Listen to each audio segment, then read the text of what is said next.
Rot in jail, Mum, while we spend every dollar of your fortune. My son Ethan's voice echoed through the courtroom as the officer snapped the handcuffs around my wrists. The metal was cold, so cold it felt like it burned my skin.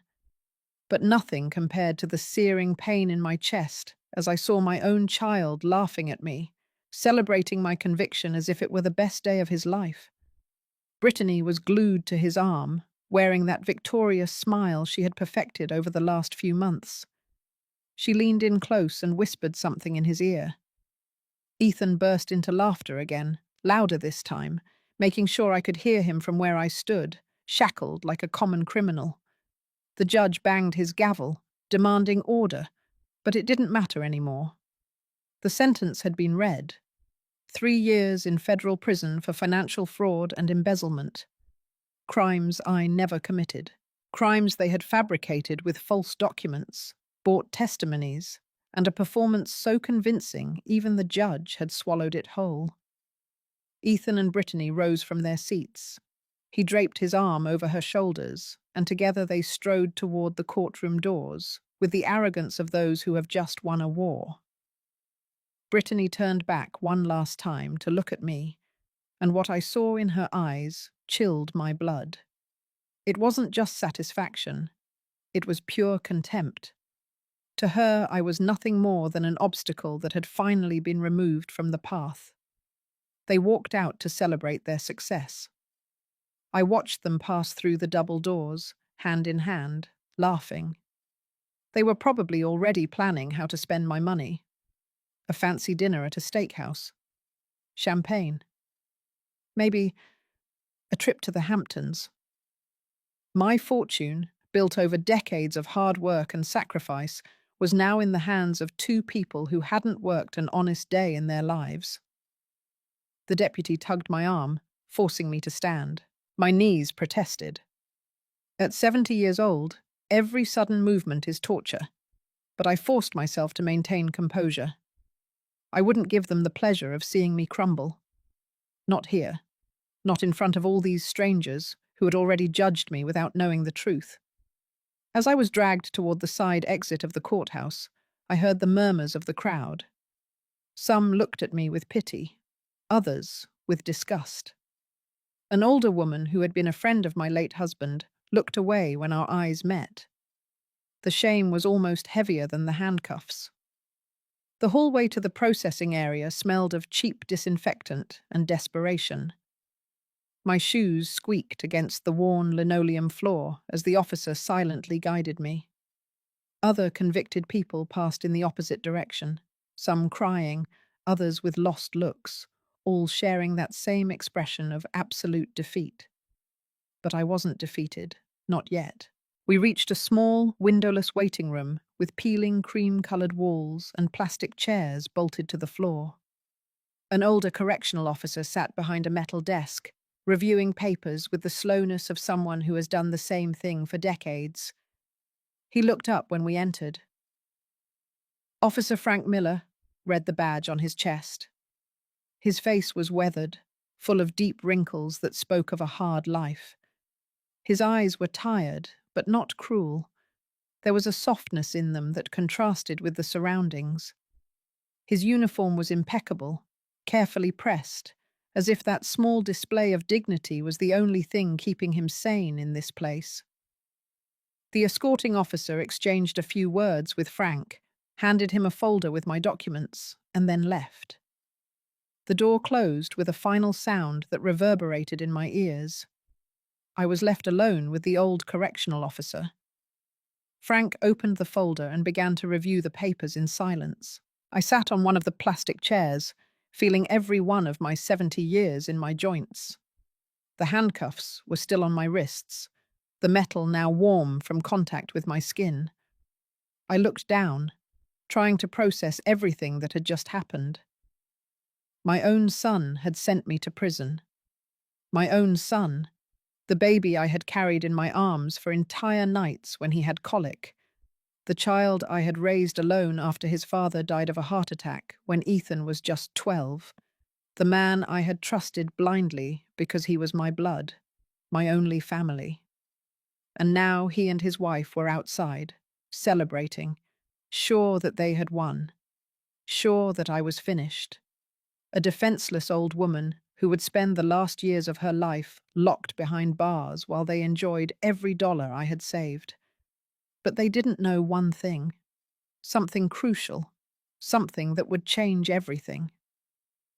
Frank was still concentrated on the documents, occasionally frowning, turning pages, taking notes in an old spiral notebook. I took advantage of that moment of distraction. Carefully, with the subtlety that only comes from years of being invisible to others, I slipped my right hand toward the inner pocket of my tweed jacket.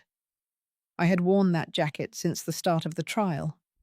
It was old, dull grey, with slightly worn elbows. Nothing fancy, but it had deep, discreet pockets. And in one of those pockets, folded into a perfect small square, was the paper I had prepared the night before in my temporary cell. The note. My last hope. My fingers trembled as I slowly pulled it out, millimetre by millimetre, making sure not to make any noise that would draw Frank's attention.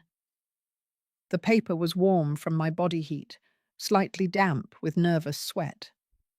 I held it between my fingers, feeling its insignificant weight, that was, at the same time, monumental. On that piece of paper torn from a cheap notebook was written a name, a phone number, and a promise that would change everything. Frank closed the folder and leaned back in his chair, which squeaked under his weight. He sighed with the exhaustion of someone who has seen too many ruined lives pass across that desk. He looked at me with something that might have been compassion, or perhaps it was just the automatic reflection of a decent man caught in an indecent system. "Transport will be here in about 20 minutes, Mrs. Dawson. Do you need to use the restroom? Water?" His voice was kind. That surprised me. I hadn't expected kindness on a day like this, not after everything that had happened. "Water, please," I murmured. My voice came out hoarse, broken. I hadn't had anything to drink for hours.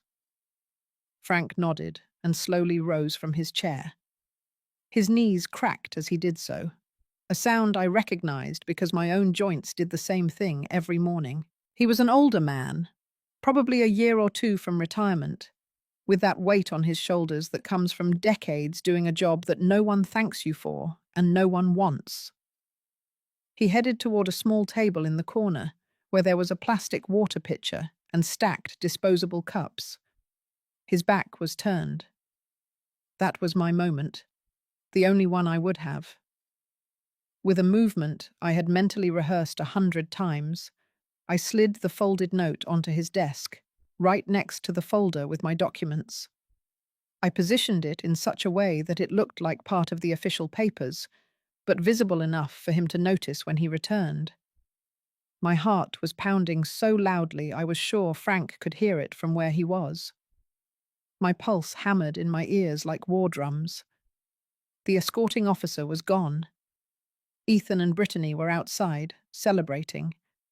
And Frank still had his back to me, filling a cup with water that trembled slightly from the weight of his own tired hands. He returned with the cup and extended it to me. I took the cup with my handcuffed hands, the chains jingling slightly, grateful to have something to do with them, something that would hide the trembling I couldn't control. I drank slowly, even though every cell in my body screamed to swallow it all in one gulp. The water was lukewarm, with that plastic taste that cheap things have, but it was the most delicious thing I had tasted in days. Frank sat down again, and his gaze immediately fell on the note. I saw the exact moment he registered it. His eyes narrowed, confused. He remained still for a second, looking at the paper as if it had appeared by magic.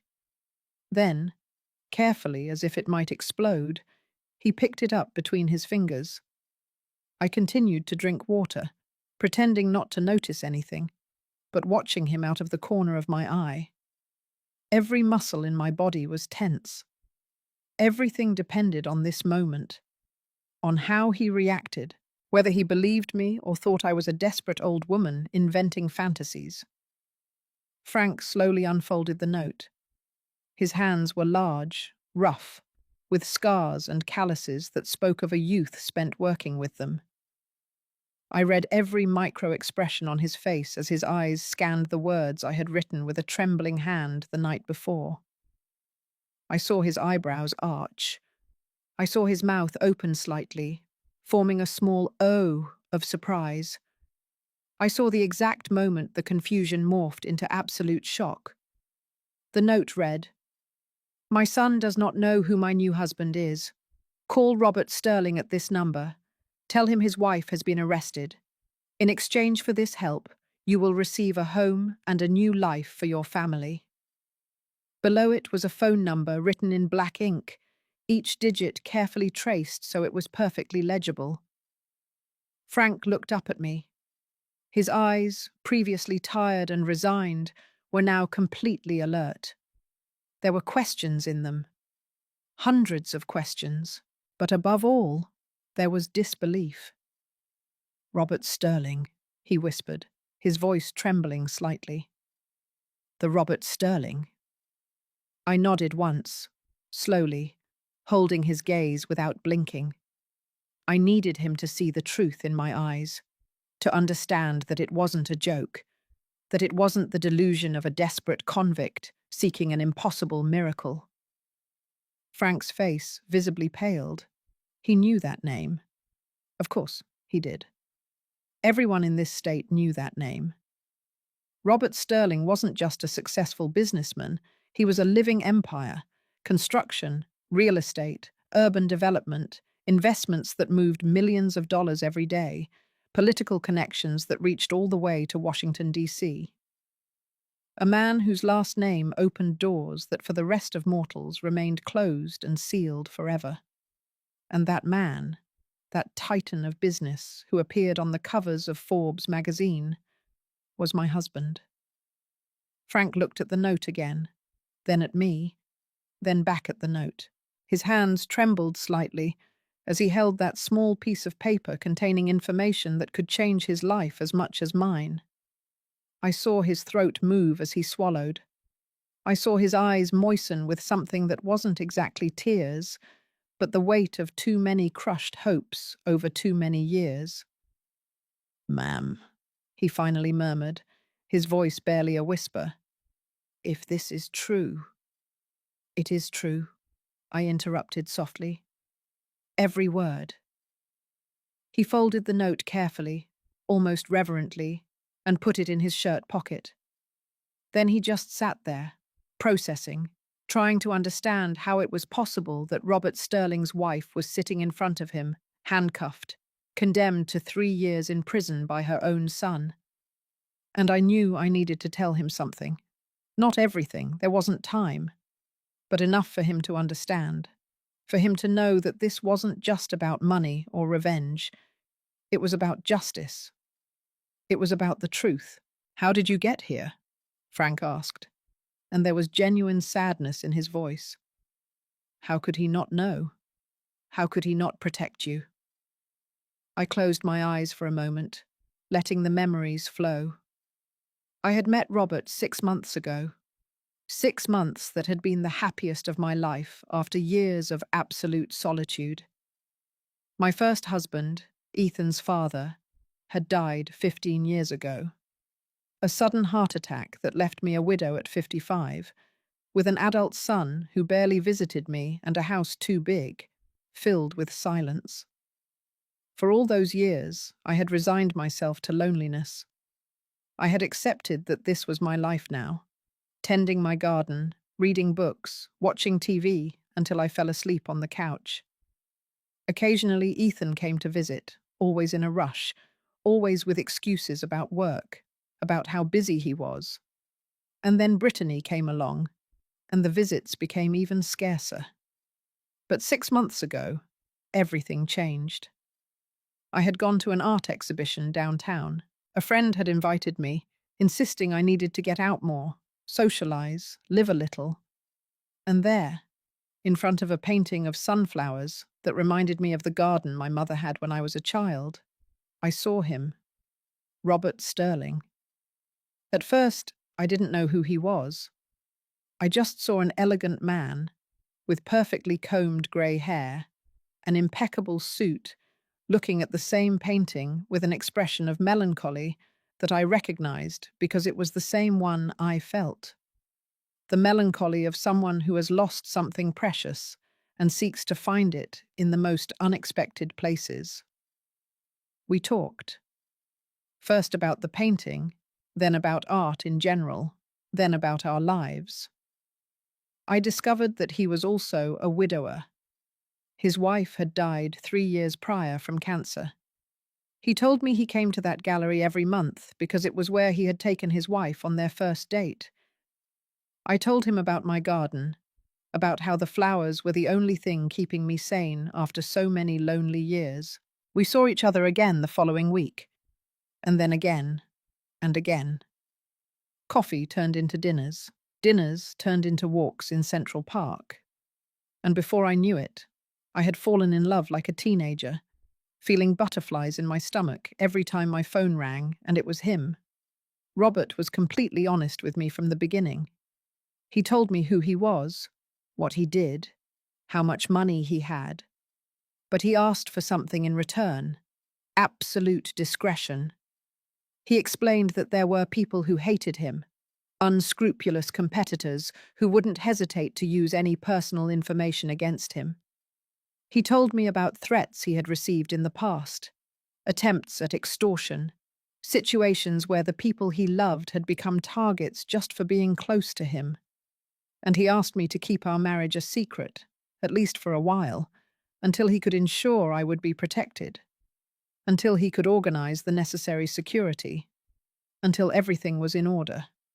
I accepted without hesitation, because after so many lonely years, after so much silence, Robert had given me back something I thought was lost forever: the capacity to feel, to laugh, to wake up every morning with something to smile about. We got married in a private ceremony at his estate outside the city. Just the two of us, a justice of the peace, and 2 witnesses Robert had known for decades and trusted completely. It was simple, intimate, perfect. We exchanged simple rings that we wore hidden under our clothes. He kissed my forehead and promised me that soon we could live openly, that soon we wouldn't have to hide. But I made a mistake I now understood had been fatal. I didn't tell Ethan anything. I thought it would be temporary. I thought that in a few weeks, maybe a month, Robert would finish organizing everything, and then I could introduce him to my son.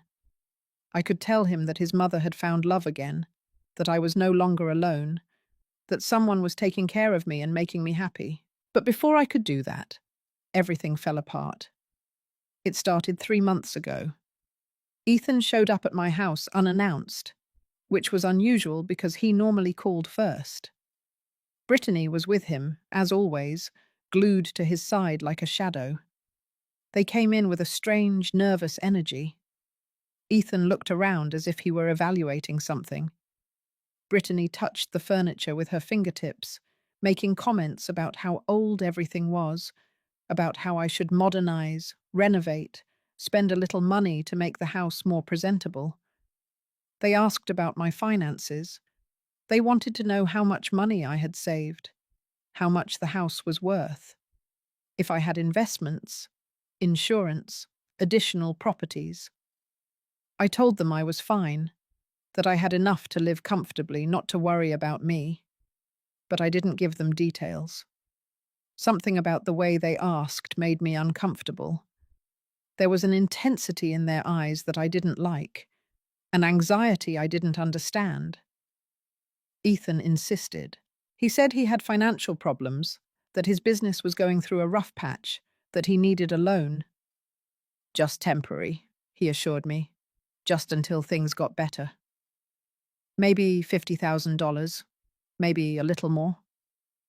I told him I didn't have that amount immediately available, which was true.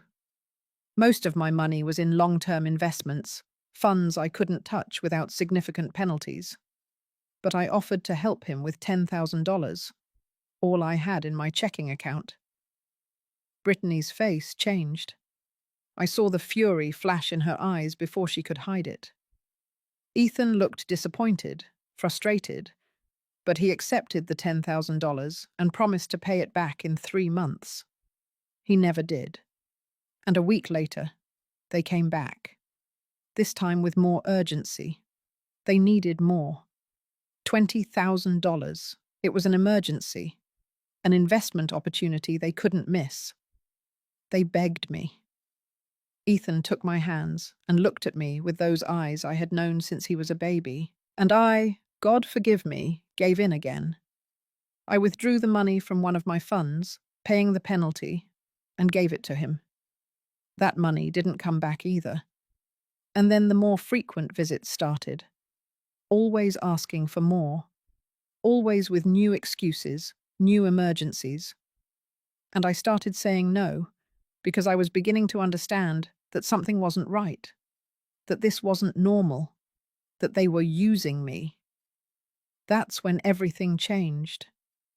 Ethan arrived one day with documents, contracts, papers filled with legal terms I didn't fully understand. He told me he needed me to sign them, that it was just a formality, a reorganization of family assets to protect me from taxes, from legal complications in case something happened to me. I told him I wanted a lawyer to review them first, and that's when I saw something in my son's eyes that I had never seen before.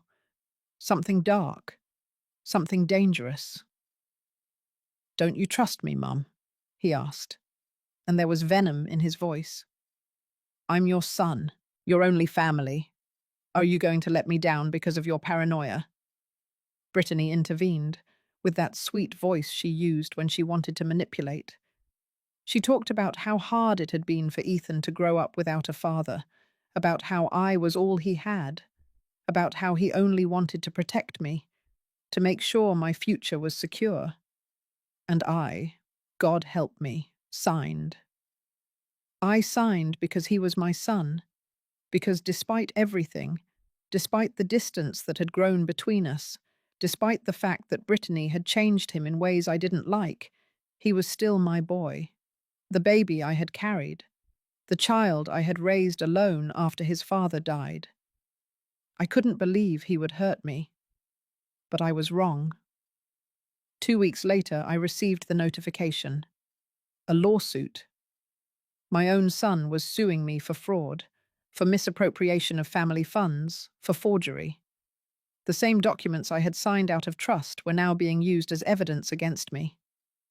Ethan had manipulated everything. He had altered the papers after I signed them. He had created a story where I had stolen money from joint accounts we supposedly had, where I had forged his signature on transactions, where I had acted as a criminal who took advantage of her own son's trust. I hired a lawyer, the best I could afford with what I had left. But Ethan had been meticulous. He had false witnesses, bank documents that looked legitimate, emails I supposedly sent, even though I never wrote them. It was a perfect conspiracy. And the worst part was that Robert knew nothing. He was out of the country the whole time, managing business in Europe. We talked on the phone, but I didn't want to worry him with my problems. I thought I could solve it alone. I thought the truth would come out and everything would be fine. How stupid I was. The trial was a nightmare. My lawyer did what he could, but the evidence against me was overwhelming. Ethan cried on the stand, acting like the devastated son betrayed by his own mother. Brittany testified with fake tears rolling down her cheeks, talking about how I had always been controlling with money, about how I had threatened to disinherit Ethan if he didn't do what I wanted. And the jury bought it all. Guilty. 3 years in prison. Robert returned to the country the day before the sentencing, but by then it was too late. I didn't have time to contact him, to explain, to ask for help. I was quickly moved from the courtroom to the processing room, and now I was here, telling fragments of this nightmare to a correctional officer who held in his pocket the only hope I had left. "My son thinks he won," I told Frank, and my voice was stronger now, firmer. "He and his wife believe they are going to take all my money, my house, everything I built over the years. But they don't know Robert exists. They don't know he's going to find out what they did. And when he does—" I didn't finish the sentence. I didn't need to. Frank understood. He took the note out of his pocket again and read it a third time, as if he needed to make sure the words were still the same. "A house," he murmured. "You can really give me a house?" "Robert can," I corrected him. "And he will. He is a man of his word. If you tell him I asked for this, if you explain the situation, he will reward you. He has properties all over the state, houses he maintains for investment. He can give you one. He can give you more than that. He can change your life." Frank closed his eyes. I saw a single tear roll down his weathered cheek. When he opened them again, he had made a decision. "I have a daughter," he said softly. "Livia. She's 26 with 2 young kids. My son-in-law abandoned them last year, left without a trace. She lives with me and my wife in a 2-bedroom apartment we can barely afford. The kids sleep in the living room. My wife is sick. She needs expensive medication that our insurance doesn't fully cover. I work double shifts just to keep our heads above water." His voice broke. "If you're telling me the truth, if there's even a chance that this is real, I'll make that call. Because my family needs a miracle as much as you do." I held his gaze. "Call him." Frank took his cell phone out of his desk drawer. It was an old model, with a scratched screen and a case worn from use. His hands trembled as he dialed the number I had written on the note. I saw him hesitate for a second, his finger suspended over the call button, as if in that last moment the reality of what he was doing hit him with full force. But then he pressed the button. The sound of the phone dialing filled the small room. 1, 2, 3 rings. I held my breath.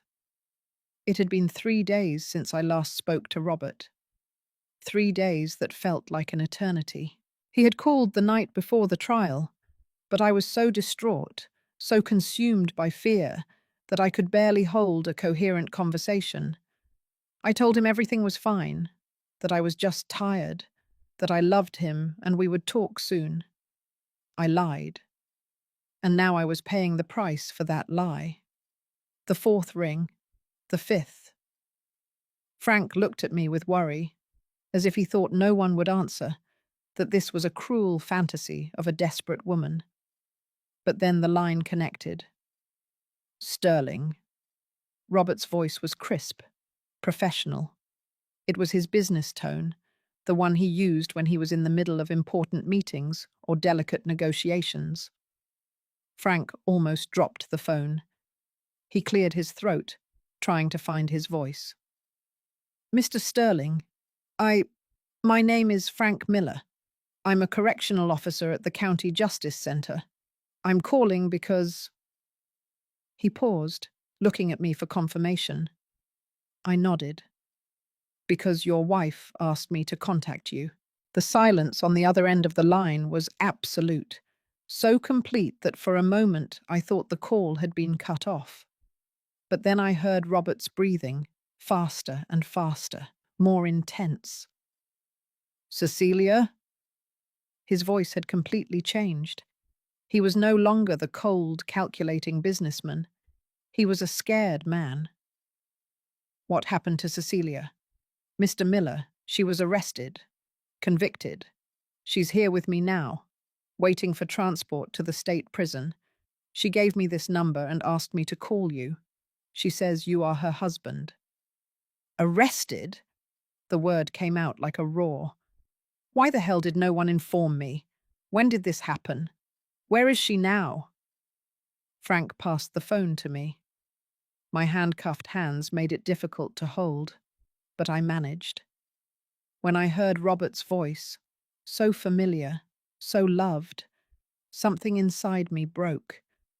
The tears I had been holding back for days, for weeks, finally welled up. Robert, my voice was barely a choked whisper. Robert, I'm so sorry. I should have told you. I should have told you everything from the start.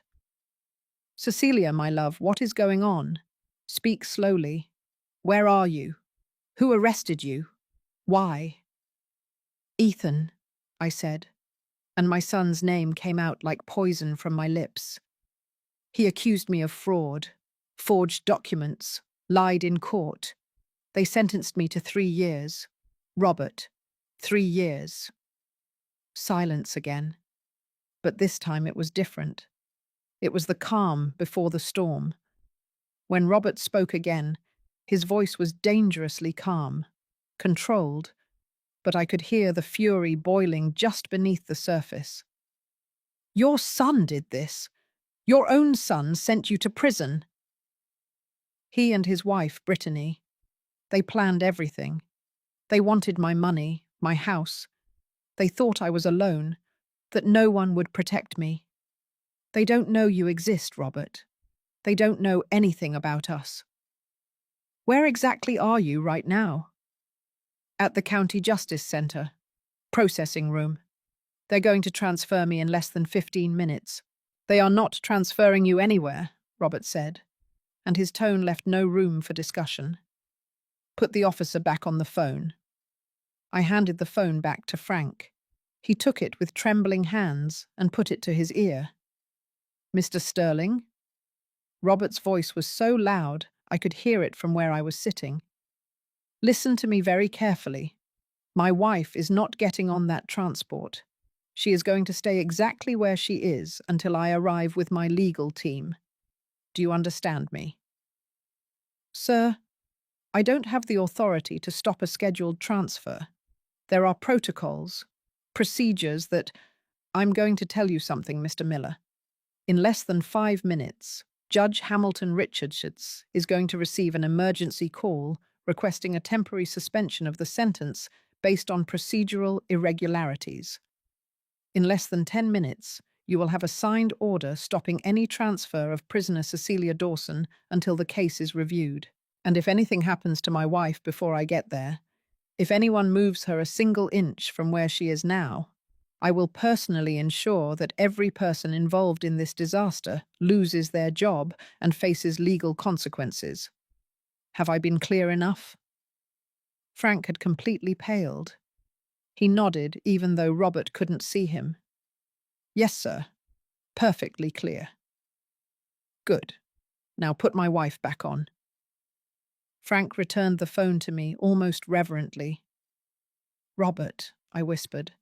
I didn't know what else to do. I'm so sorry for not telling you anything before, for not involving you from the beginning. Don't apologize. His voice softened. None of this is your fault. Do you hear me? None of it. But I need you to listen carefully. I'm going to fix this. I'm going to get you out of there. And your son, that scoundrel who dares to call himself your family, is going to pay for every second of suffering he caused you. He's my son, Robert.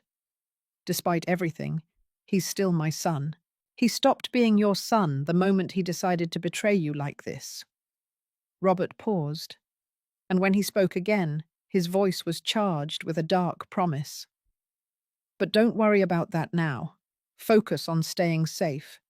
Don't talk to anyone. Don't sign anything. Don't accept anything they offer you. My team will be there in less than an hour. The best criminal defense attorney in the state, Morris Flores, is already on his way. He will take care of everything. And Frank? I asked, looking at the officer who had made this call possible. I promised you would help him. He has a family that needs support. Officer Miller is going to receive everything you promised him and more, Robert said. After I finish with all this, he and his family will never have to worry about money again. You have my word. Frank, who had been listening, closed his eyes, and an expression of absolute relief crossed his face. It was as if a decades-long weight had been lifted from his shoulders in a single instant. "I love you," I told Robert, feeling that the words were insufficient to express what I felt. "Thank you for not abandoning me." "I would never abandon you," he replied. "We are a family now, Cecilia, and family protects itself. Stay there. Don't move. I'm coming." The call ended. I handed the phone back to Frank, and we sat in silence, processing what had just happened. The clock on the wall marked the passing of the minutes with a tick-tock that seemed unbearably slow. Every second was a torture of anticipation. 7 minutes later, the phone on Frank's desk rang. He answered immediately. "Miller," he said, and then his face transformed. "Yes, sir. Yes, understood. Immediately." He hung up and looked at me with a mixture of astonishment and disbelief. "Judge Richards just issued a temporary stay of your transfer. You have to stay here until your legal representation arrives." He was silent for a moment. "Mrs. Dawson, I don't know who you really are, but your husband just moved mountains in less than 10 minutes. I smiled for the first time in days, in weeks, because finally, after all the pain, all the betrayal, all the injustice, something was going right. Robert was coming. And when Robert Sterling decided to fix something, nothing and no one stood in his way. But while we waited, as time crawled by with painful slowness, I couldn't stop thinking about Ethan. Where was he right now? Probably at some expensive restaurant, toasting with champagne, laughing with Brittany about how easy it had been to fool me. They were probably already making plans about how to spend my money, about what to buy first, about how to divide the fortune they thought belonged to them. They had no idea of the storm heading their way. They had no idea that the most powerful man in the state was about to unleash all his power against them. They had no idea that they had made the biggest mistake of their lives by underestimating a 70-year-old woman who had survived widowhood, loneliness, and loss, only to find love again and marry a man who would move heaven and earth to protect what he loved. 40 minutes later, the processing room door burst open. A man entered like a hurricane.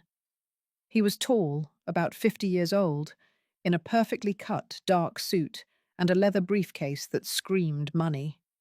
His black hair was slicked back, his dark eyes were sharp and intelligent, and he walked with the confidence of someone who had never lost a case in his life.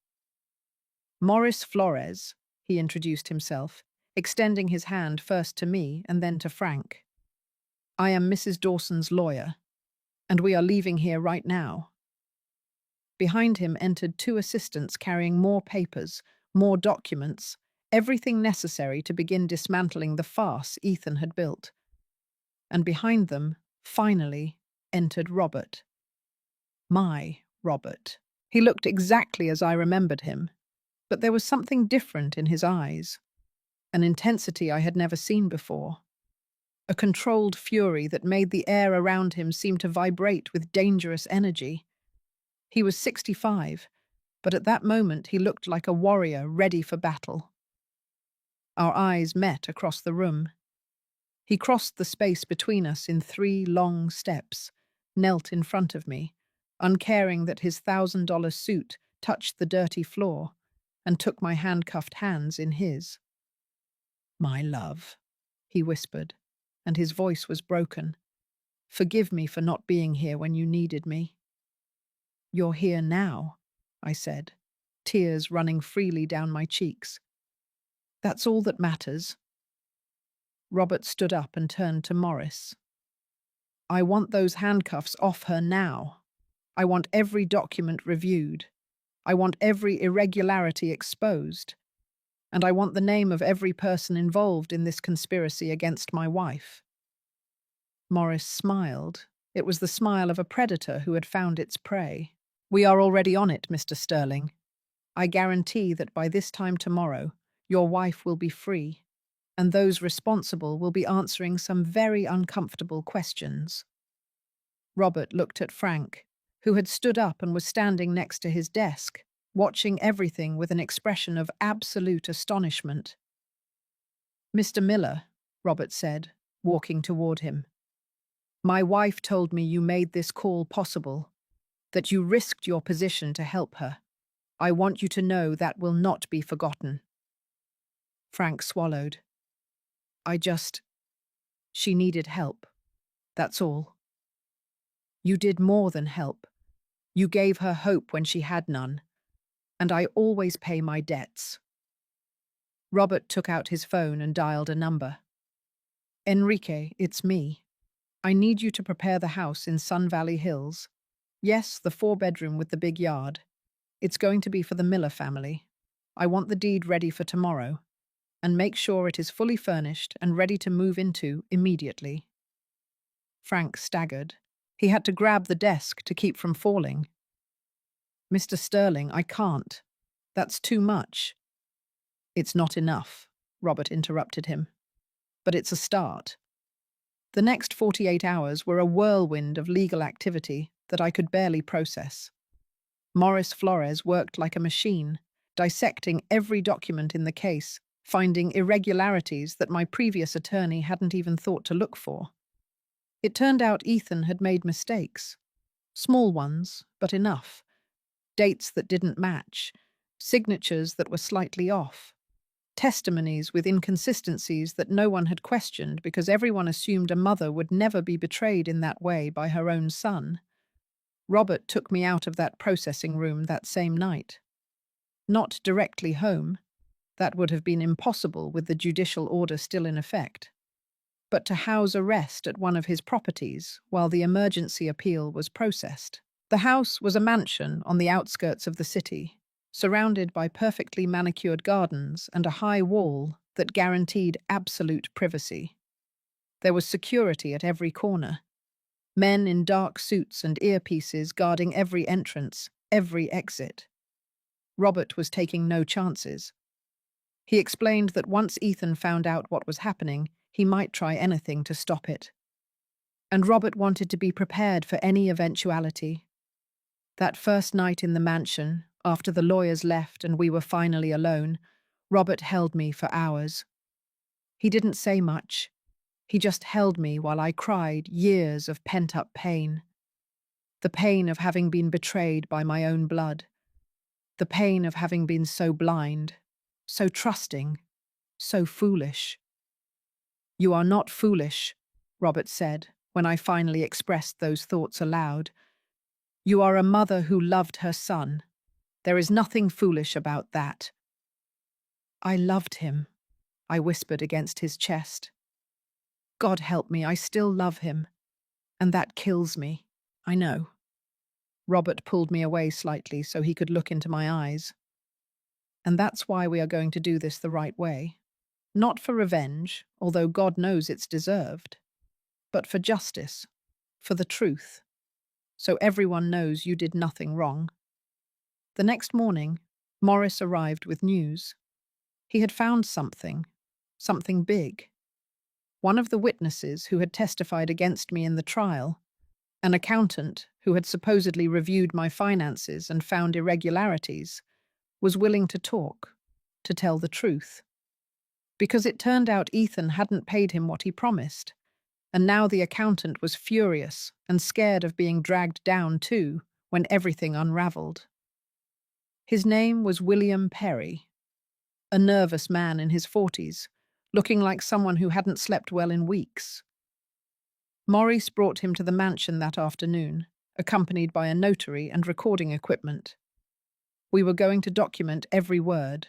William could barely look me in the eyes as he sat in the living room that Robert had converted into a makeshift legal operations center. There were papers everywhere, open laptops, phones ringing constantly. It was as if an entire law firm had been transplanted into this house.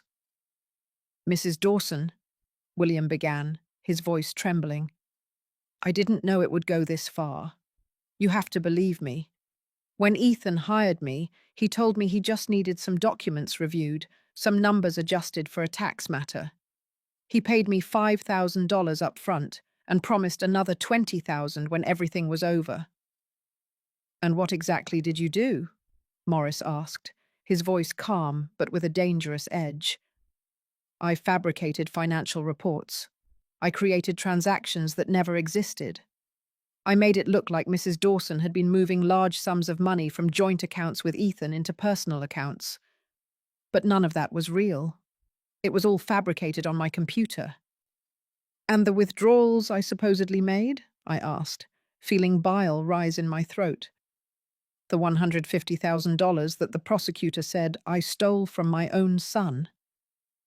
"They never existed," William admitted, tears now running down his face. "Ethan gave me access to old bank accounts that were already closed. I altered the statements to show recent activity. I changed dates. I invented transaction numbers. Anyone with forensic accounting knowledge would have detected the fraud in minutes. But your lawyer never requested an independent audit." "Because I couldn't afford it," I said bitterly. "Ethan made sure to freeze my assets so fast I barely had money for the public defender." Maurice was furiously taking notes. Robert, who had been listening from a corner of the room with his arms crossed, finally spoke. "Was Brittany involved in this? Ethan's wife?" William nodded vigorously. "She was the one who initially contacted me. Ethan didn't even know my name at first. Brittany had been planning this for months, maybe years. She showed me documents. She explained exactly what she needed me to do. It was her plan from the start. Ethan just followed her orders." That hit me harder than I expected. A part of me had wanted to believe my son was also a victim here, that Brittany had manipulated him, poisoned his mind against me. But hearing that he had actively participated, that he had followed her orders so willingly, was like a direct stab to the heart. "Why are you confessing this now?" Robert asked. "Why risk it?" "Because Ethan threatened me," William said, his voice breaking. "After the trial, when I went to collect the rest of my payment, he laughed in my face. He told me I would never see that money. And then he told me that if I talked to anyone about what I had done, he would make sure I was the only one who ended up in prison. That he had documents implicating me as the mastermind behind everything. That he was just an innocent victim I had tricked." "And those documents probably exist," Morris said. "Ethan is smarter than we thought. He created layers of protection for himself. But now we have this." Robert pointed to the camera that had recorded every word. "We have his confession. We have proof of criminal conspiracy. And with this, we can start tearing down everything they built." William's statement was just the beginning. Over the next few days, Maurice and his team worked tirelessly to track every move Ethan and Brittany had made in the last 6 months. They discovered new bank accounts opened right after my arrest. Large transfers scheduled to execute the day after I was sent to prison. They had even already contacted a real estate agent to put my house up for sale. My house. The place where I had raised Ethan, where his father had died, where every corner held a memory of 30 years of family life, and they were going to sell it without a second thought, without an ounce of remorse. But what shattered me the most was what we discovered a week after my temporary release. It turned out Ethan had a son from a previous marriage he had kept secret. An 8-year-old boy named Matthew who lived with his mother in another city. And Brittany, in her infinite cruelty, had been feeding that child lies about me. She had told Matthew that his grandmother was a criminal, a thief, a bad woman who had tried to steal his dad's money, that because of me, his dad couldn't send them as much money as before, that I was the reason he couldn't have the things he wanted. We discovered this when Matthew's mother, a woman named Tatiana Reynolds, contacted us directly. She had seen the news. Because yes, by this point the press had begun covering the story. Robert Sterling's wife, unjustly jailed by her own son, was the kind of scandal that sold papers. Tatiana came to see us, bringing Matthew with her. He was a beautiful boy, with Ethan's eyes, but with a sweetness on his face that my son had lost a long time ago. When he saw me, Matthew hid behind his mother, scared, as if I were a monster. "I'm so sorry," Tatiana said, her eyes full of tears. "I didn't know Brittany was telling him those things. Ethan barely visits us, and when he does, she's always with him, controlling every conversation. I thought she was just being protective, but now I understand she was manipulating everything." I knelt in front of Matthew, keeping my distance so as not to scare him more. "Hello, Matthew. My name is Cecilia. I'm your grandmother. I know they told you bad things about me, but none of that is true. I would never hurt your dad. I love him, even now, even after everything." Matthew looked at me with those big, innocent eyes. "You're not bad." "No, honey, I'm not." "Then why does Dad say you are?" I didn't have an answer for that. How do you explain to an 8-year-old child that his father is a liar? That his father conspired to send his own mother to prison for money? I couldn't. I wasn't going to destroy the image he had of Ethan, no matter what my son had done to me. "Sometimes adults make mistakes," I finally said. "Big mistakes. And your dad made a very big one. But that doesn't mean he doesn't love you." "Okay?" Matthew nodded slowly, still unsure but less scared. Tatiana put her hand on my shoulder, squeezing gently. "Ethan never told me you were so kind," she said. "He never talked about you at all. In fact, I understand why now." That night, after Tatiana and Matthew left, I sat with Robert in the mansion's garden. The sun was setting, painting the sky in oranges and pinks. It was beautiful, peaceful, completely at odds with the storm brewing inside me. "You have a grandson," Robert said softly. "A grandson you didn't even know existed." "Ethan hid him from me for years," I replied, feeling a new wave of betrayal.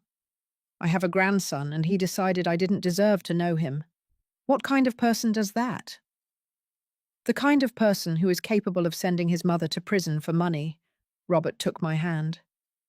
"But now you know him, and if Tatiana agrees, you can be part of Matthew's life. You can be the grandmother he deserves." "After we finish with this," I said, feeling something harden inside me. "After Ethan and Brittany pay for what they did, then I can think about being a grandmother." Robert smiled, but there was no warmth in that smile. It was the smile of a man who knew justice was near. "Speaking of that, Morris has news. The prosecutor reviewed the new evidence.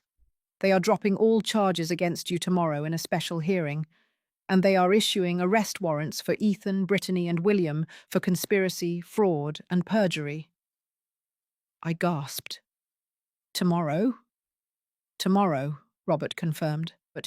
"And there's Chabelle. It turns out Ethan organized an event for tomorrow night, a celebration at a private club. He invited friends, family, business partners.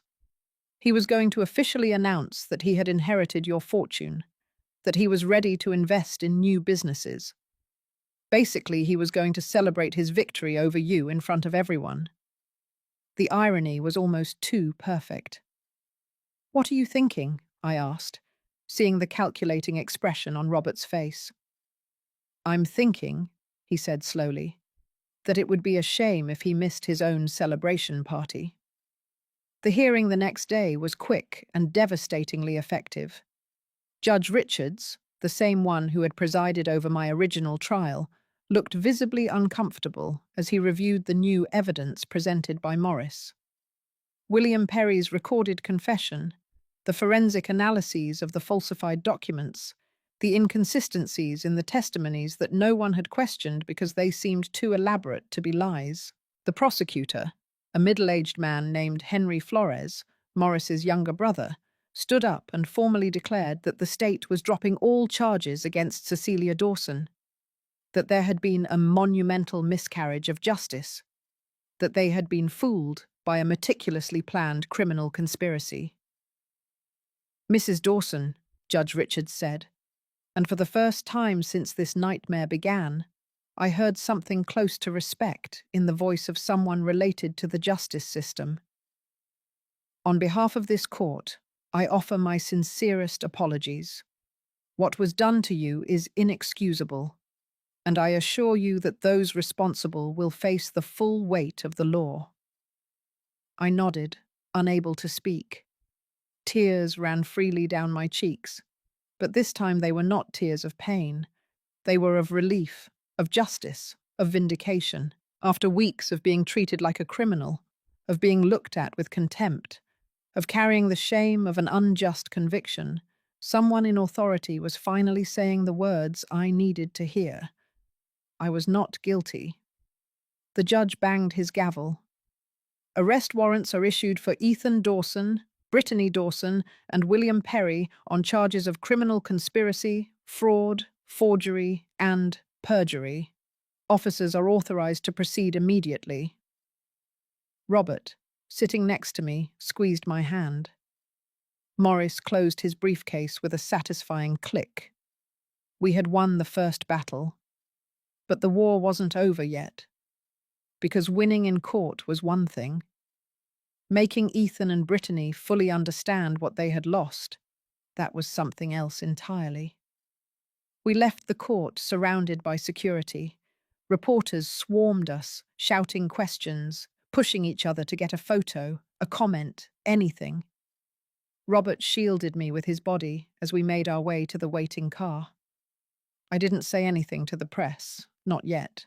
There would be time for public statements later. For now, I just wanted to breathe. I just wanted to process that I was finally free. Back at the mansion, Robert led me to the master suite. He had bought me new clothes, all in my exact size. Elegant dresses, comfortable but beautiful shoes, everything a woman would need to feel human again after weeks of humiliation.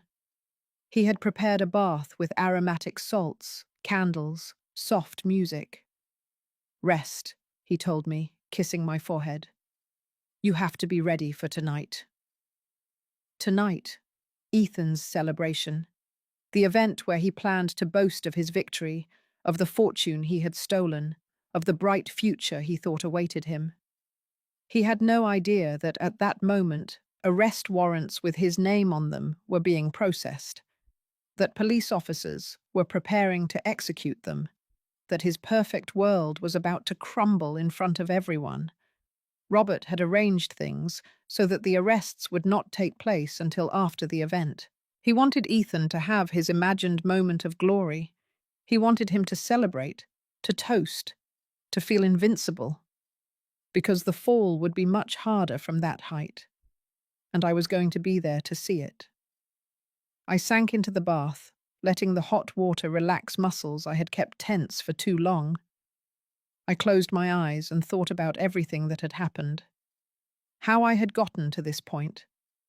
A 70-year-old woman who had lost everything only to discover she had more strength than she ever imagined, more resources, more allies, and a husband who would move heaven and earth to protect her. After the bath, I found a dress laid out on the bed. It was elegant, but not flashy. Deep burgundy, long-sleeved, falling just below the knees. Perfect for a woman my age, sophisticated without trying to look younger than I was. It was accompanied by a simple pearl necklace and low-heeled shoes I knew I could wear for hours without pain. I dressed slowly, taking my time. I carefully applied makeup, covering the marks of the past few weeks. The dark circles, the pallor, the traces of stress that had aged my face more than any calendar year could do. When I finished, I looked in the mirror and barely recognized the woman looking back. It was me, but transformed. I was no longer the broken, humiliated prisoner. I was Cecilia Sterling, wife of one of the most powerful men in the state, a woman who had faced betrayal and come out the other side, not just surviving, but ready for battle. Robert entered the room, already dressed in an impeccable suit. When he saw me, he stopped dead. "You are beautiful," he said, and there was genuine astonishment in his voice.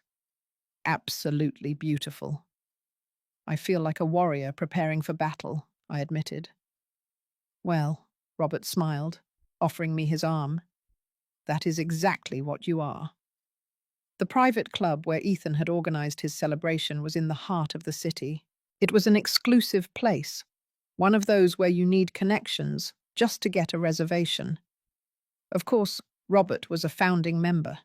He had invested in the place when it opened 10 years ago, which meant we had full access, no questions asked, no problems. We arrived just as the event was at its peak. Cars were lined up at the entrance, valets rushing back and forth. Well-dressed people were coming and going, laughing, drinking champagne even before entering the building. It was the kind of scene that screamed success, money, celebration. Robert instructed the chauffeur to park in a discreet location where we could see the entrance but not be easily seen ourselves. He wanted to know exactly who was inside before making our grand entrance. He wanted the perfect moment. "Are you sure you want to do this?" Robert asked, taking my hand. "We can still leave. Let the police handle everything. You don't have to face him this way." I looked toward the building, toward the bright lights, toward the laughter I could hear even from here. Somewhere in there was Ethan, my son, the child I had carried, fed, raised, the man who had betrayed me in the cruelest way possible. "I need to do this," I said firmly. "I need him to see me. I need him to know he didn't win, that he was never going to win." Robert nodded. He knew there was no changing my mind. He took out his phone and sent a quick message. Seconds later, he received a reply. "Maurice is inside," he reported. "Says Ethan is in the center of everything, showing off.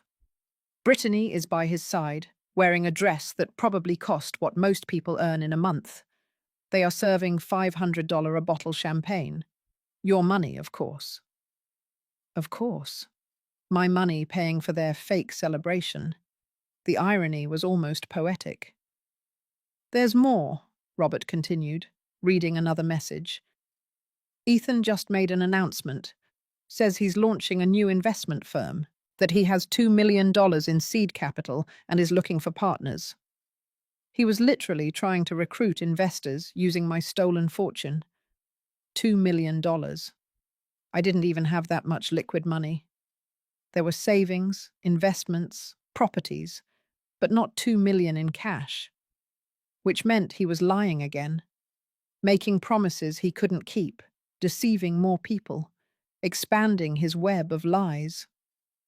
"It's time," I said, opening the car door before he could change his mind. Robert got out on his side and came to my side, offering me his arm. Together we walked toward the entrance. The valet immediately recognized us, his eyes widening in surprise. "Mr. Sterling, Mrs. Sterling, good evening. We didn't know you were attending this event." "It's a surprise," Robert said, with a smile that didn't reach his eyes. "We prefer it to remain that way for the moment." The valet nodded quickly and opened the door for us. The music hit us first, followed by the sound of laughter, overlapping conversations, the clinking of glasses. The ballroom was huge, decorated with excessive elegance. Lights hung from the ceiling, tables covered with immaculate white cloths, a full bar on one side and a dance floor on the other. And in the center of everything, surrounded by people, was Ethan. My son looked different from the last time I had seen him in court. He was wearing a new, clearly expensive suit. His hair was perfectly styled. He held a glass of champagne in one hand and gesticulated animatedly with the other as he told some story that made those around him laugh. Brittany was stuck to his side, as always. Her dress was bright red, tight-fitting, with a neckline that left little to the imagination.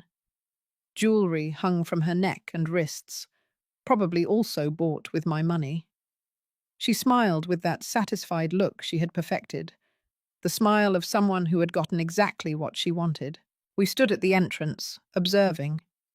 No one had noticed us yet. Everyone's attention was focused on Ethan, on his celebration, on his moment of glory. Morris appeared by our side, emerging from the crowd. "Everything is ready," he whispered. "The police are outside, waiting for the signal. The moment you say the word, they come in and make the arrests." "Not yet," I replied. "I want him to see me first." Robert guided me further into the room. Some guests began to notice our presence. I saw their expressions change from confusion to recognition to absolute shock. Whispers began to spread like fire. "Robert Sterling is here, and the woman next to him, the woman who was supposed to be in prison, is also here." The murmuring grew louder. More people turned to look at us. Conversations stopped mid-sentence. And finally, inevitably, Ethan felt the change in the atmosphere. He stopped talking and looked around, trying to understand what had captured everyone's attention. His eyes met mine across the room. I saw the exact moment his brain processed what he was seeing. I saw the color drain from his face. I saw the champagne glass almost fall from his hand. I saw his mouth open in a small O of shock and disbelief. Brittany followed his gaze, and when she saw me, her face transformed into a mask of pure horror. The music was still playing, but now no one was dancing. Everyone was looking at us, at me, standing at the entrance in my elegant dress and my recovered composure. At Robert, by my side, with his imposing presence filling the room. And at Ethan and Brittany, in the center of everything, looking as if they had just seen a ghost. Because to them, that was exactly what I was. A ghost from the past they had tried to bury. A woman who was supposed to be locked up, defeated, destroyed. And instead, here I was. Free, powerful, and accompanied by the most influential man in the state. Ethan put his glass down on the nearest table with trembling hands. Brittany clung to his arm, her knuckles white from the force of her grip. I saw them exchange quick glances, panic growing on both their faces as they tried to understand how this was possible, what had gone wrong, how their perfect plan had failed. I started walking toward them. Robert stayed by my side, his presence a silent promise of protection. Morris followed a few steps behind. The crowd parted as we walked, creating a path directly to the center of the room, toward my son and his wife. The steps seemed eternal. Each one was a declaration. Each one said, "I survived." Each one said, "You didn't win." Each one said, "It's your turn to fall." We finally arrived in front of them. Ethan opened his mouth, tried to say something, but no sound came out.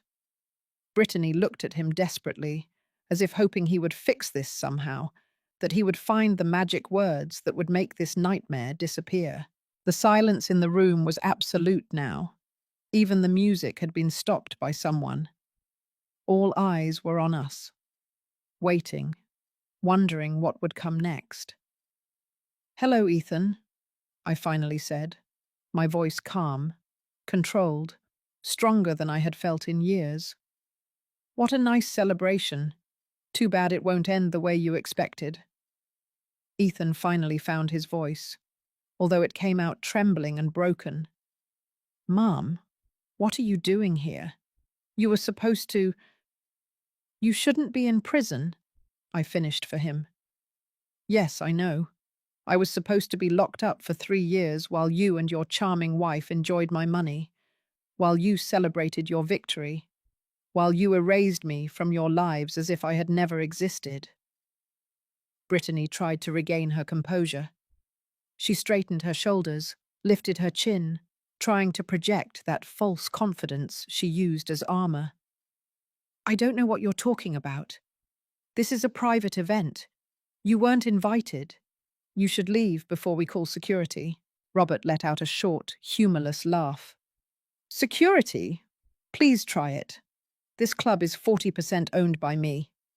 The security here answers to me before anyone else. Brittany's face paled further. Her eyes darted back and forth, looking for an exit, a way to escape this situation she clearly hadn't anticipated. Who the hell are you? Ethan demanded, looking at Robert with a mixture of fear and defiance. What do you have to do with all this? I am Robert Sterling, my husband said, and I saw recognition hit Ethan like a physical punch.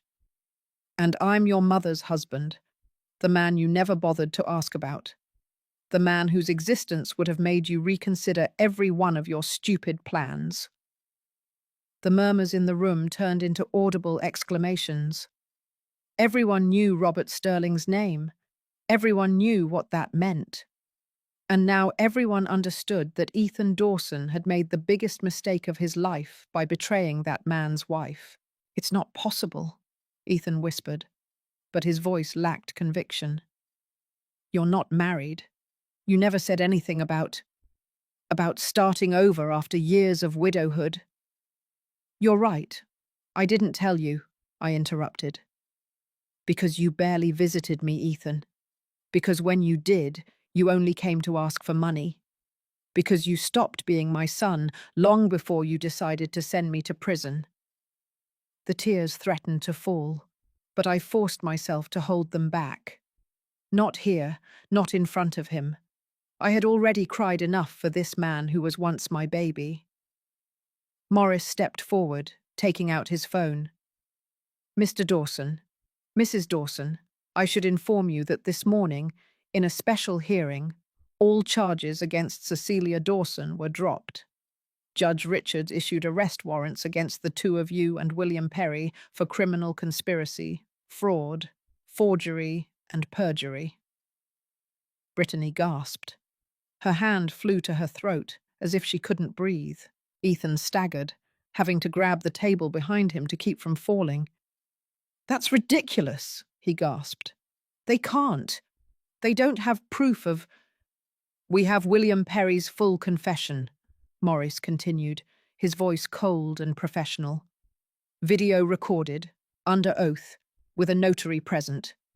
He explained in detail how you hired him to falsify financial documents, how you created non-existent transactions, how you manipulated everything to incriminate an innocent woman. He's lying, Brittany screamed, her composure finally crumbling. He's framing us to save himself. No one is going to believe the word of a corrupt accountant over ours. We also have forensic analysis, Morris added. Experts examined every document presented in the original trial. They discovered digital alterations, manipulated dates, forged signatures. We have technical evidence that cannot be refuted by convenient stories. Ethan began to back away, dragging Brittany with him. His eyes desperately searched for the exits of the room. But Robert had been meticulous. There were security guards blocking every door, discreet but impossible to pass. And there's more, I continued, taking one step closer to my son. We discovered the bank accounts you opened immediately after my arrest. We saw the scheduled transfers. We found the emails with the real estate agent about selling my house. We have every piece of evidence that shows exactly what you planned to do once I was out of the way. We also spoke with Tatiana, Robert added. Matthew's mother, your son, Ethan, the grandson you hid from your mother for years. She told us how Brittany has been filling the boy's head with lies about Cecilia, how you tried to poison an innocent child against his own grandmother. That was the last straw for me. To think of Matthew, that beautiful, innocent child, being used as a pawn in Brittany's cruel game, filled me with a rage I didn't know I could feel. How could you? I asked Ethan, my voice finally breaking. How could you do all this? I'm your mother. I gave you everything. I sacrificed everything for you after your father died. I worked 2 jobs so you could go to a good school. I stayed up all night when you were sick. I defended you when no one else would. And this is how you repay me, destroying my life for money you didn't even desperately need. You were always controlling, Ethan spat out suddenly, his fear transforming into defensive rage. Always wanting to know everything, control everything. You never let me live my own life. This money was mine by right. I'm your only son. It should have been mine from the start. Then you should have asked for it like a civilized adult, Robert said, instead of conspiring like a cowardly criminal. Morris lifted his phone and typed a quick message.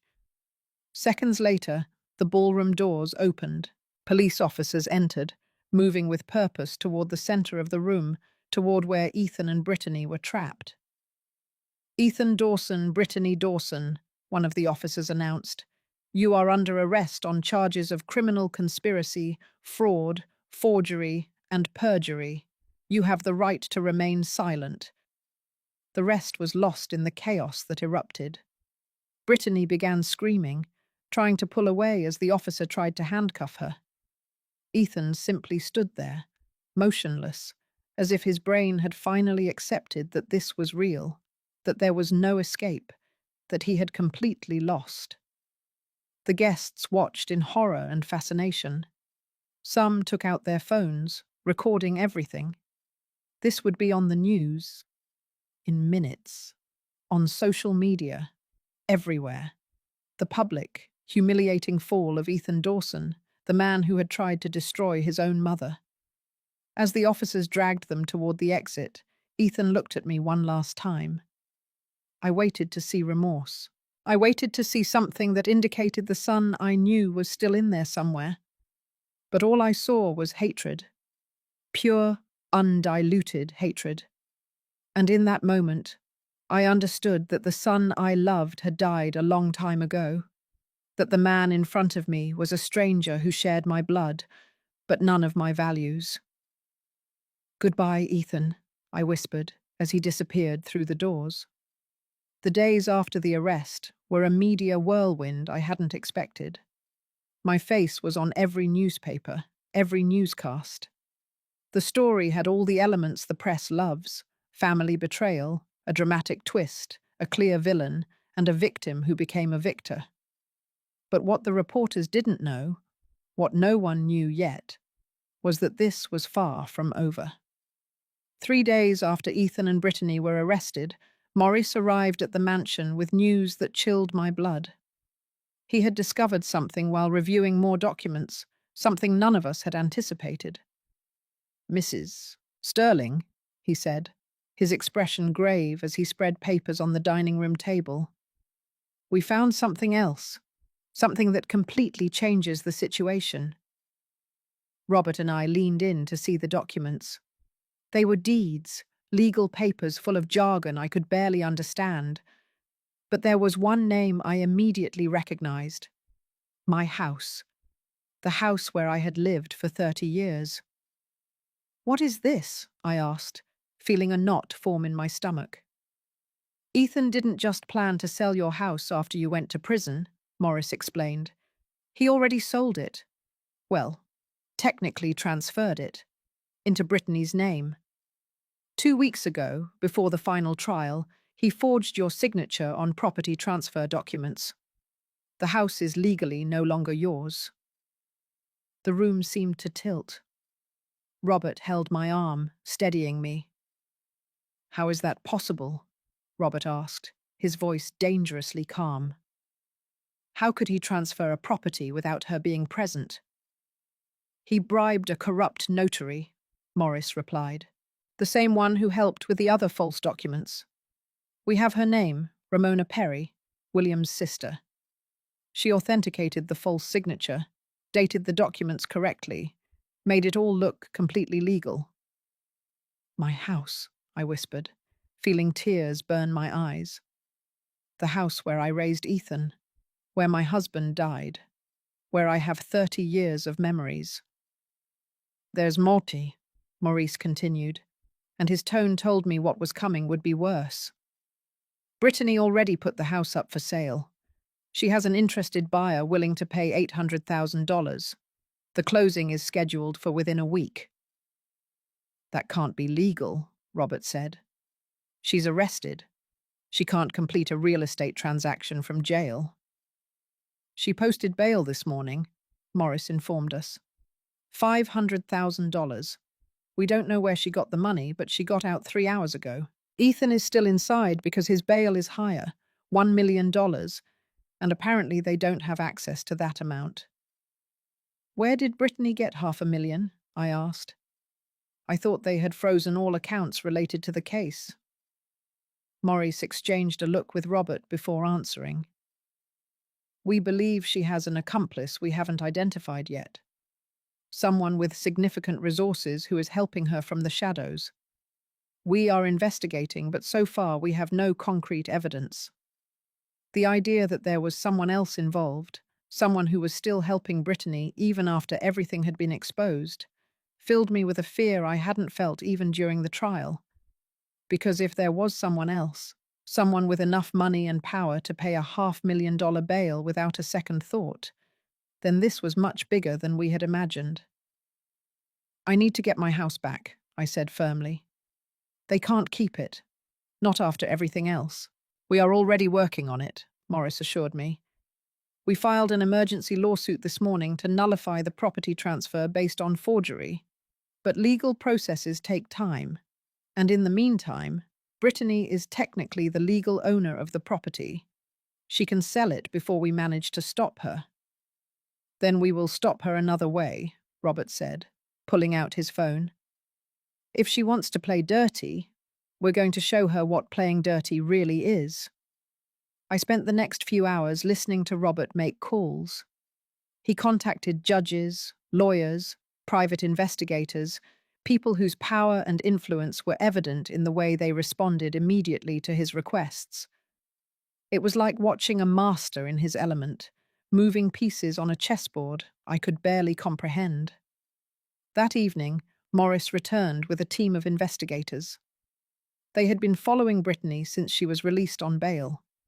And what they discovered was worse than any of us had imagined.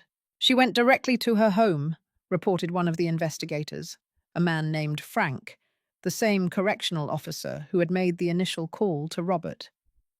But she wasn't alone. There was a man waiting for her.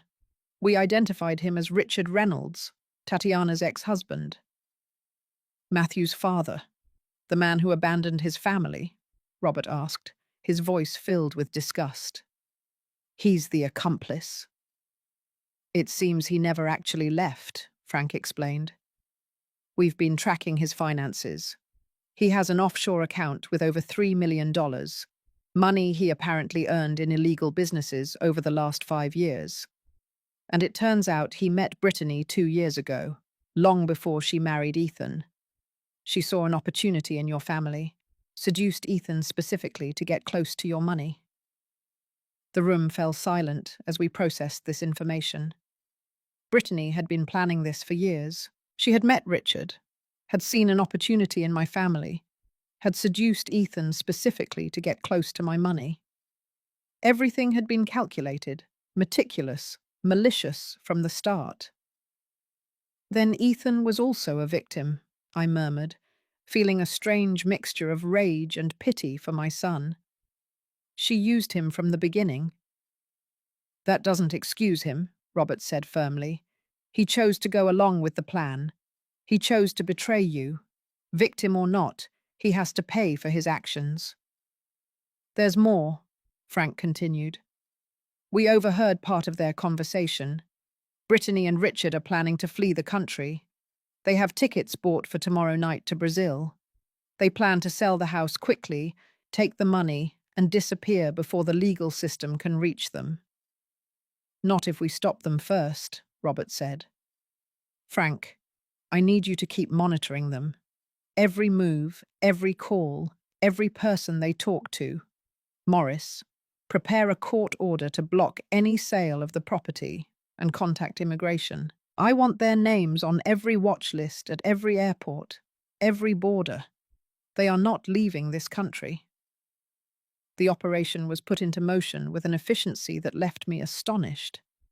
Robert had resources I had never imagined.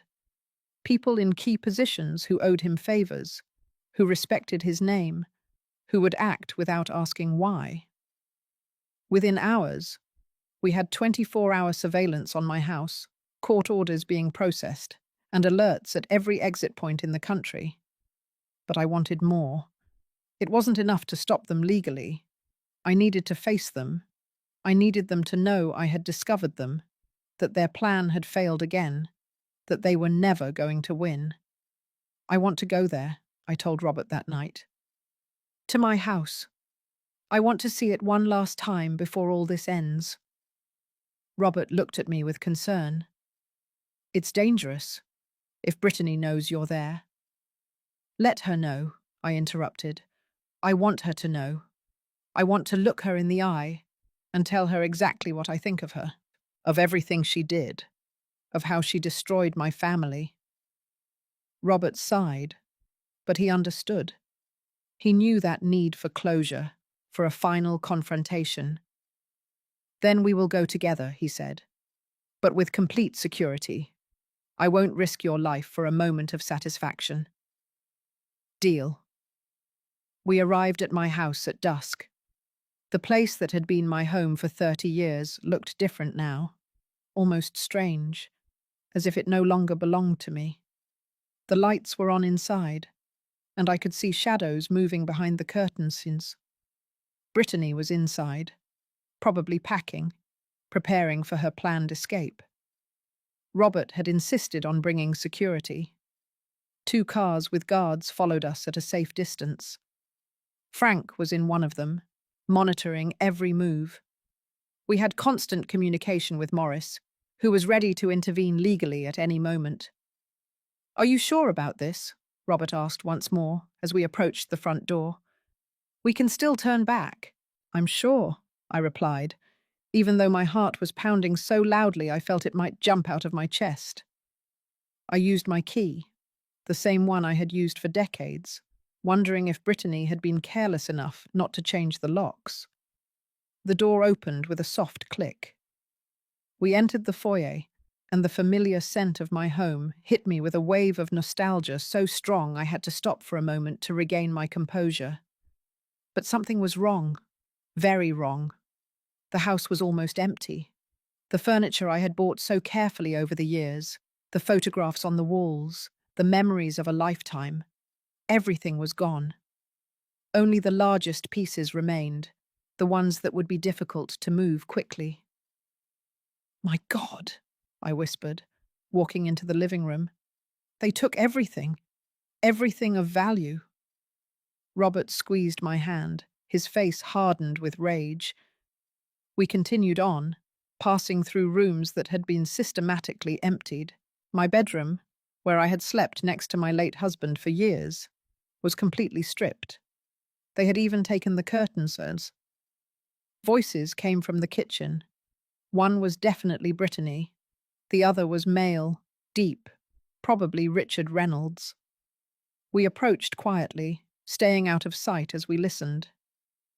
Are you sure the buyer is going to close tomorrow? Richard was asking. We can't risk this being delayed any longer. She confirmed this morning, Brittany replied, her voice full of satisfaction. $800,000 transferred directly to my offshore account. By this time tomorrow, we'll be on the plane with over $2 million between the house and what we took from the old woman's accounts before they froze them.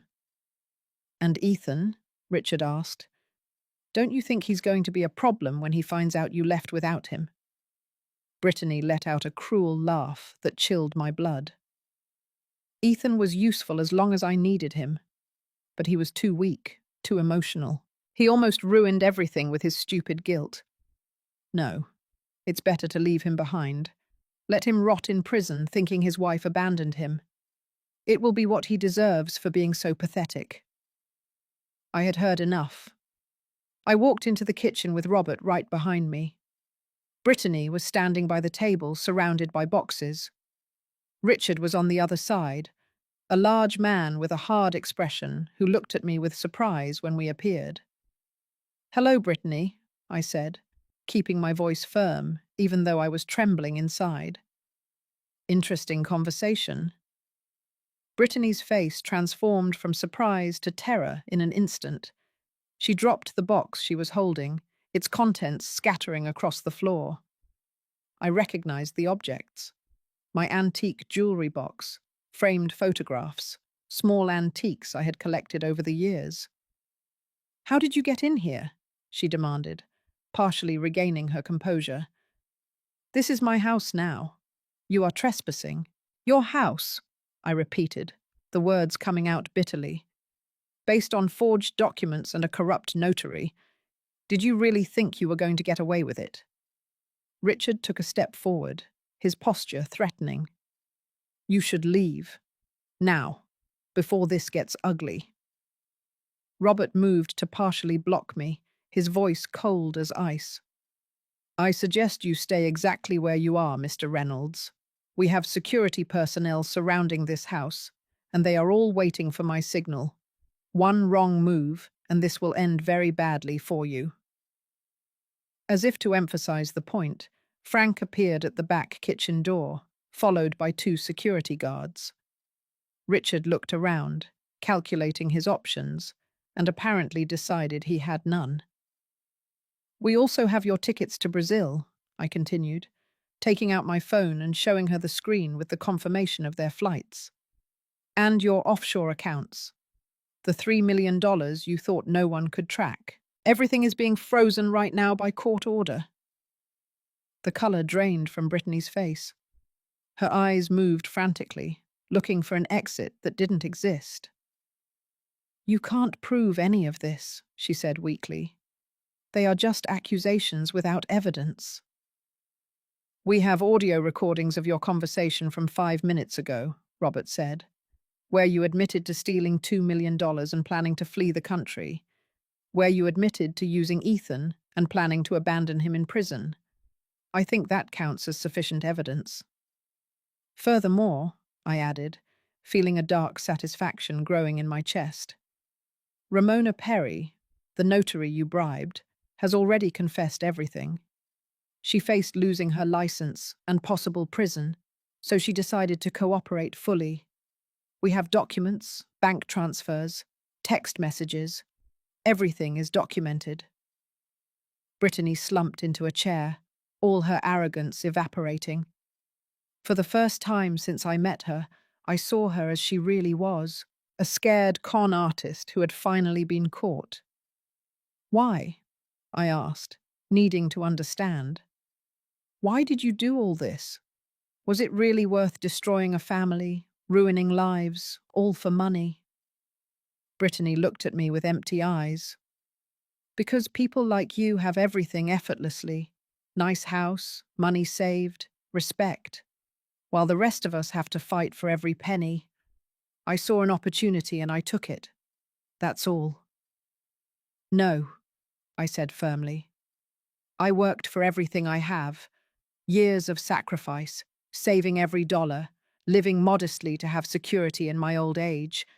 You just wanted to steal what you didn't earn." Sirens began to sound outside.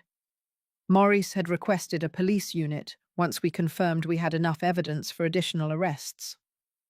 Officers entered moments later, with updated arrest warrants for Brittany and a new one for Richard on conspiracy and money laundering charges. As they handcuffed them, Brittany looked at me one last time. "Ethan really hated you, you know," she spat out with venom. "I didn't have to convince him of much. He wanted your money as much as I did." Her words hurt, but they no longer had the power to destroy me, because I knew the truth now. My son had chosen this path, and he would have to live with the consequences.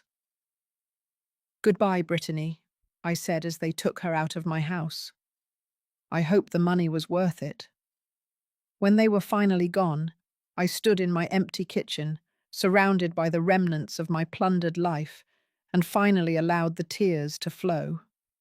Robert hugged me, holding me as I cried for everything I had lost, for the family I would never have again, for the son I had loved and who was now lost forever.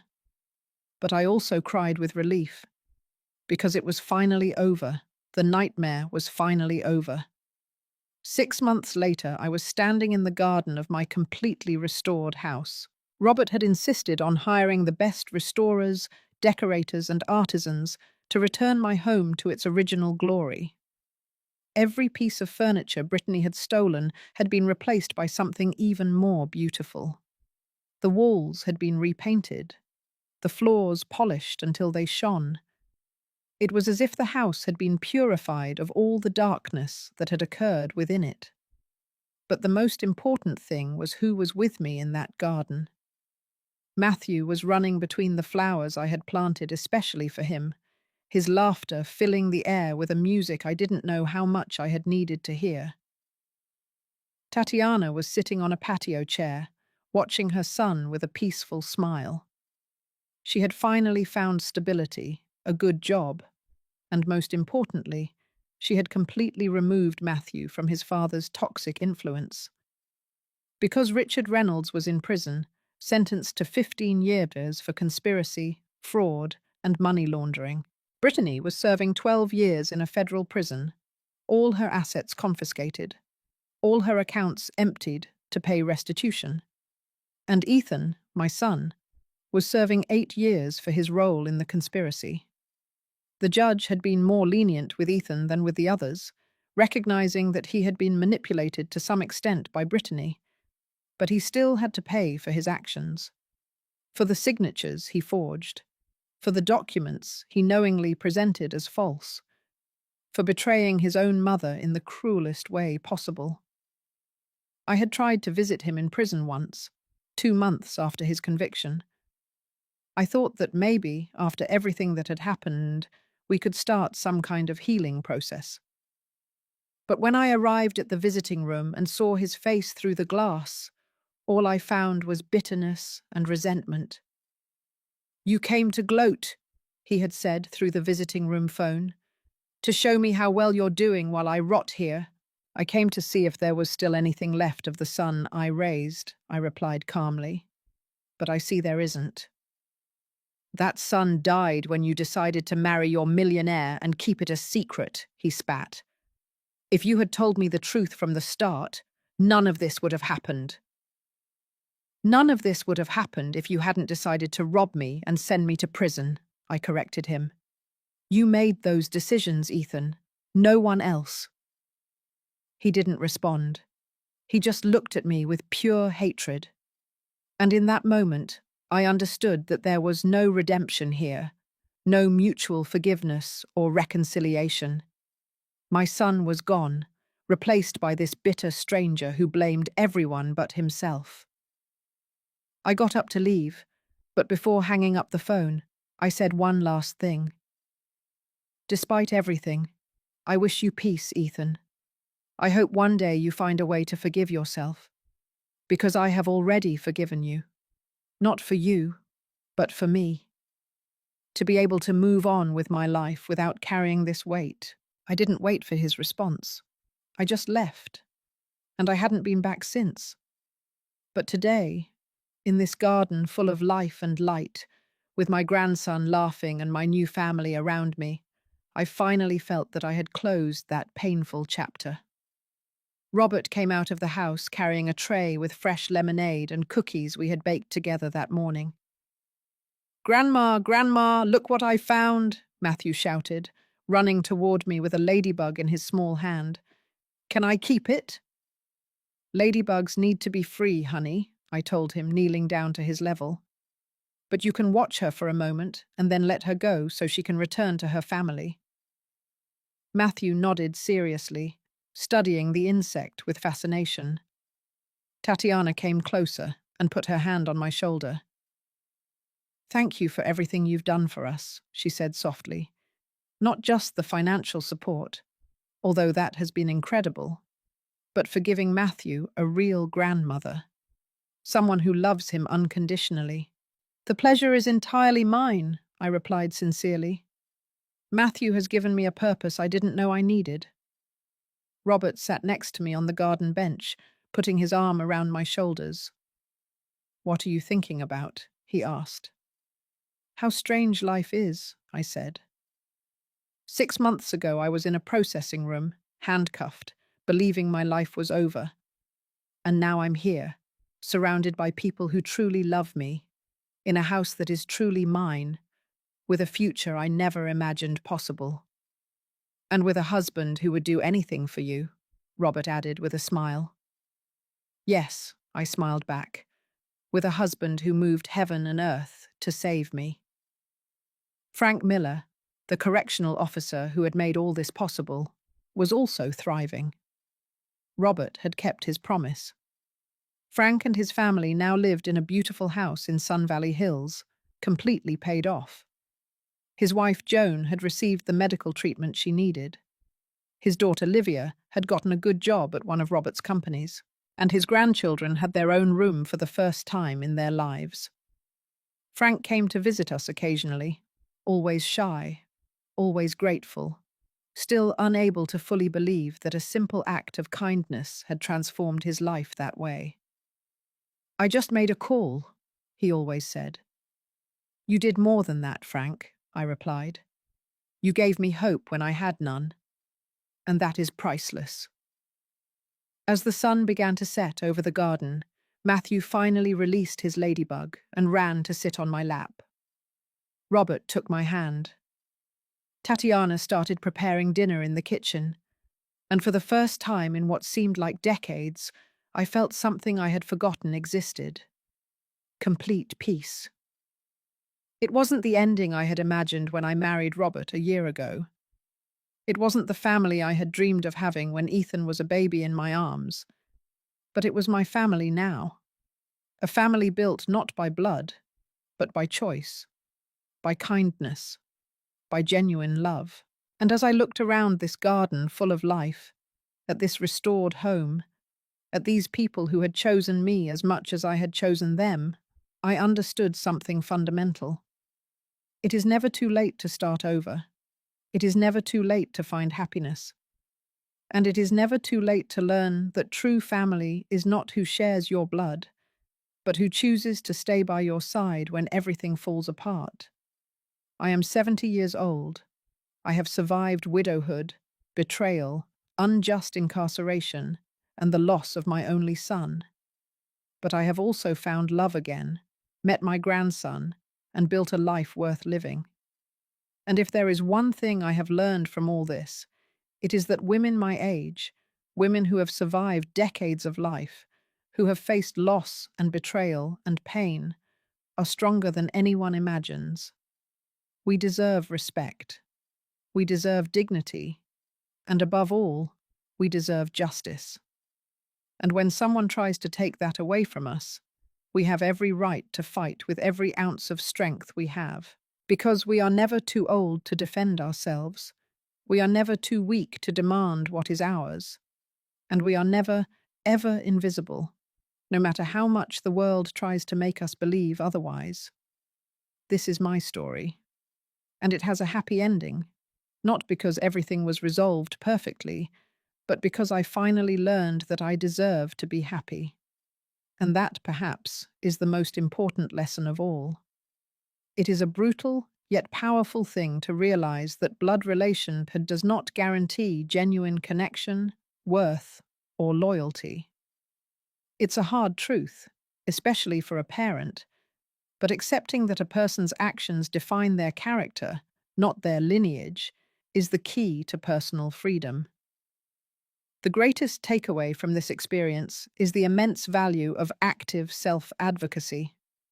I had to speak up, even when my voice was shaking, to activate the network of protection I didn't even know I possessed. The moment I slipped that note to the officer, I transitioned from being a passive victim to an agent of my own rescue. It taught me that genuine family is an intentional construction, forged in the fires of mutual respect, not merely inherited by chance. The act of forgiving, even when the offender is unrepentant, is solely for the benefit of the person offering it, a crucial step in releasing the emotional chains that bind you to past pain and building an empowered future. True recovery is about reclaiming your narrative, finding joy and purpose in unexpected new beginnings, and realizing that your life is defined by the quality of the relationships you choose to cultivate rather than the ones that abandoned you.